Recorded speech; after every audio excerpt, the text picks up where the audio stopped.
The average new home loses about 300 to 400 cubic feet of air per minute through leaks in the ductwork. Now, this can cost you big on your energy bills, but also it creates pressure imbalances that can cause a lot of building science-related problems. Now, fortunately, duct leaks are fairly easy to seal. You can use mastics or you can use tapes. And there's a new tape on the market that is designed specifically for California. With me today is Scott Remillon from Tyco. So, Scott, tell me how this tape differs from tapes that are currently being used in the marketplace. Well, Steve, our tape is California Energy Commission approved for residential HVAC flex duct connections.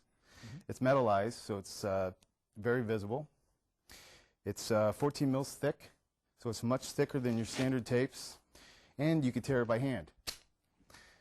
So no special cutters or tools are needed to cut it. What's special about the tape in terms of its adhesives? Well, it's got a unique blend of butyl and synthetic elastomers, which help in the initial aging test.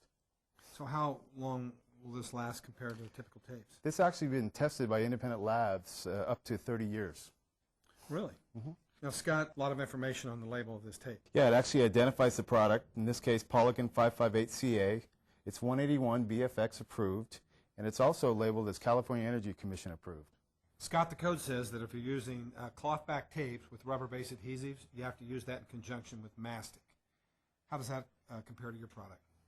That's a good question. We've actually tested this, so as long as you use this in conjunction with the UV-resistant drawband, mastic is not required. So, Scott, can you walk us through a typical installation? Sure. Flex-to-flex connection, we're going to use a double beaded sleeve. We're going to take the inner core of one side, pull it over the bead, use 2 wraps of tape, use a UV-resistant drawband with the tension tool. We're going to do the same thing to the other side. We're going to pull the insulation back over in the jacket, 2 wraps of tape again, and you can also use a drawband with that as well with the tension tool.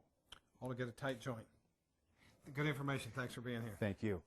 Well, if you'd like to learn more about HVAC system efficiency, check out the other videos on the California Energy Commission's online video training series.